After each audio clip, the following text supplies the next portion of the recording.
They took you from Africa and they banned you from being called Kunta Kinte, Rasul or Muhammad. That's right. When they took us on that westerly course, then they forced us into their names. Teach. And they called us Smith, Jones, Robinson, Green, Brown, Hogg. A black man called Mr. White. And when we go to China, and we put our passport down, and the Chinese immigration control official looks at that passport and he sees Mr. White, he expects to see a white man. And when he sees the black man, he says, uh-oh, this man doesn't know who he is. I shall try. But many of us as black people today, we're very foolish people. Because we don't understand why another man gives you his name. Because when he gives you his name, the giving of another's name denotes possession. It means he owns you. As long as you're walking in another man's name, he knows he owns you. You can talk as strong as you like. Yeah, I'm for black, yeah, Mrs. White. Yeah, they're laughing at you. Because they know that when you take another's name, that's why in marriage, in the tradition of marriage, the woman takes the man's surname and leaves her maiden name, because that taking of the other's name denotes possession. In the event of divorce, you don't walk around with the other man's name, you now relinquish that name because you're no longer with that one. What brings about insecurity is when you have a false concept of yourself. And the false concept of self is white supremacy. They believe that they are better because they are white. And as a result, see, when a man has that kind of silly mentality, Hitler had the silly mentality that the white man, the Aryan, is superior. So then at the Olympics, Jesse Owens kicks up all the Aryans. Hitler is outraged. He's angry. The white man pushing white supremacy. That's why they would cut off our penis when they would lynch us. Penis envy. They're afraid of the black man because of our potency, because of our manliness. Because when you look at the black man, he's a real man. He's strong. So then they would have us as mandingos, fighting one another. That's why even today, they want to be the heavyweight champion of the world. They can't find a white man to do it. So they tried to turn a black man, Frank Bruno, into a white man. They called him the Great White Hope. They're desperate. We're not allowed to play golf. Why are we not allowed to play golf? Because we are inferior. We can't play the game. But let one black man into golf. Then all of a sudden there's a tiger in the woods. And he doesn't just play golf, he becomes the master. We're not allowed to play tennis. Let black people into tennis. We go straight to Wimbledon and win it in 1935. A black woman. Now Venus and Serena, they run out of opponents. They have to play each other. The white people cannot compete on an even playing field. They let us into athletics. You can't run like us. You let us into any field of endeavor, we dominate it. So they feel, and they become very afraid of anything that goes contrary. And so every time a black man stands up for black people, Martin Luther King, shot down. Malcolm X, shot down. Patrice Lumumba, shot down. Steve Biko, shot down. Everyone. Nelson Mandela, they locked him up for 27 years.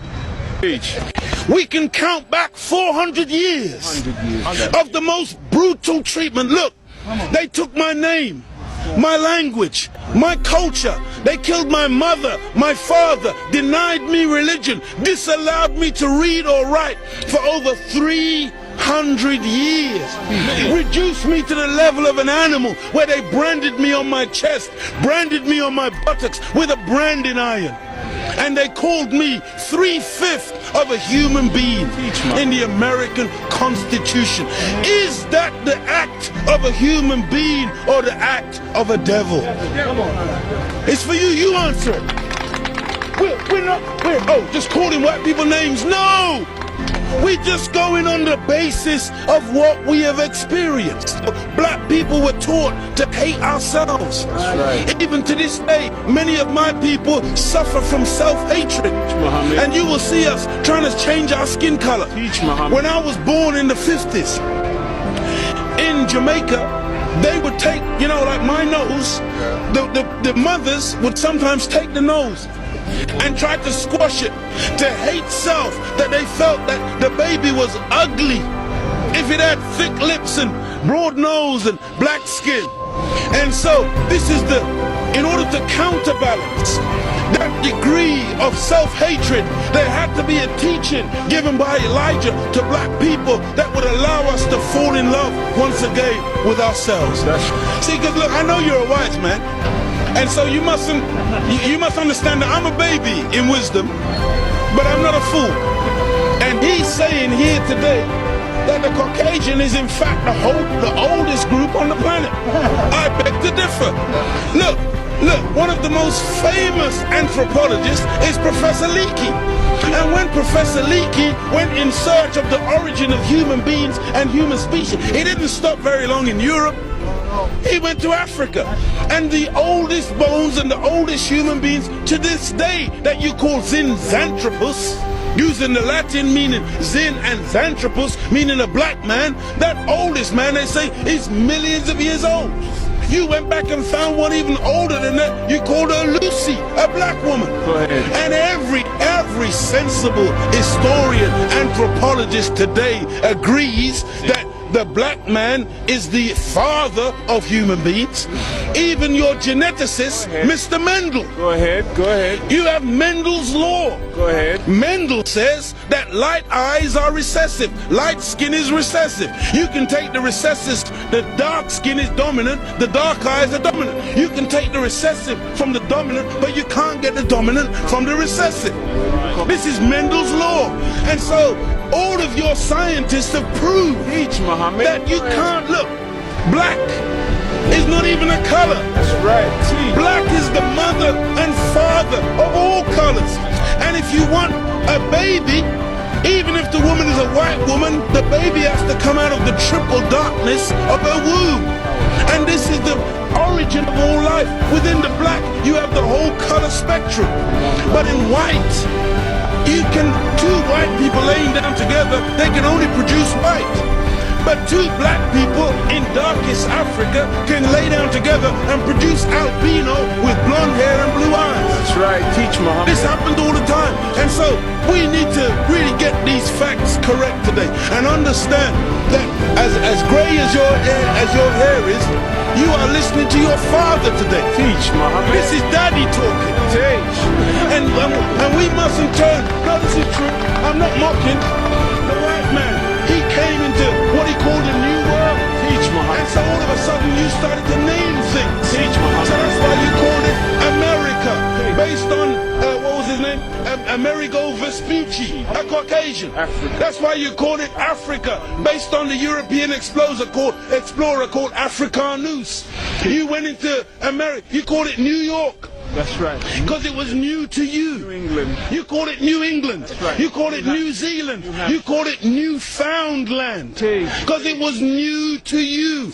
But to us, we were already there. That's why we're called Aboriginals. From Ab, meaning abstracted from the Father. Muhammad. From God himself.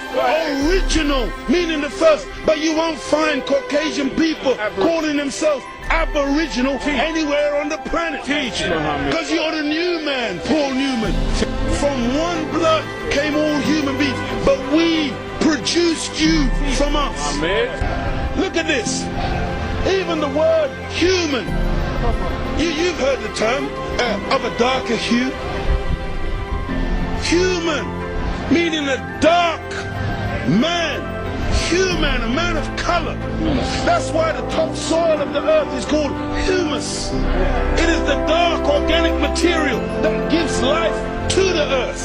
Teach. Whenever you take away the dark organic material or you denature it, you're left with white granulated sand. Teach. Desert. You want to see those of us who think that white something to glorify it. No. It's a psychological thing with white people where you want to find your place. And your scientists and your historians, they spend so much time asking the question, where do we come from? Because they are puzzled as to your origin. Look at the Chinese, look at the Asians, look at the black people. All of us got dark eyes. All of us got black hair. The only one on the planet who's got ginger hair, blonde hair, brown hair, grey hair, brunette.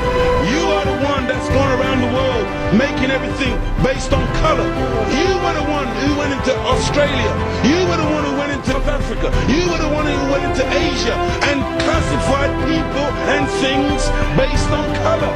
So that's why this man, Yaqub, he wasn't a madman. He wasn't a mad scientist. He was a good scientist.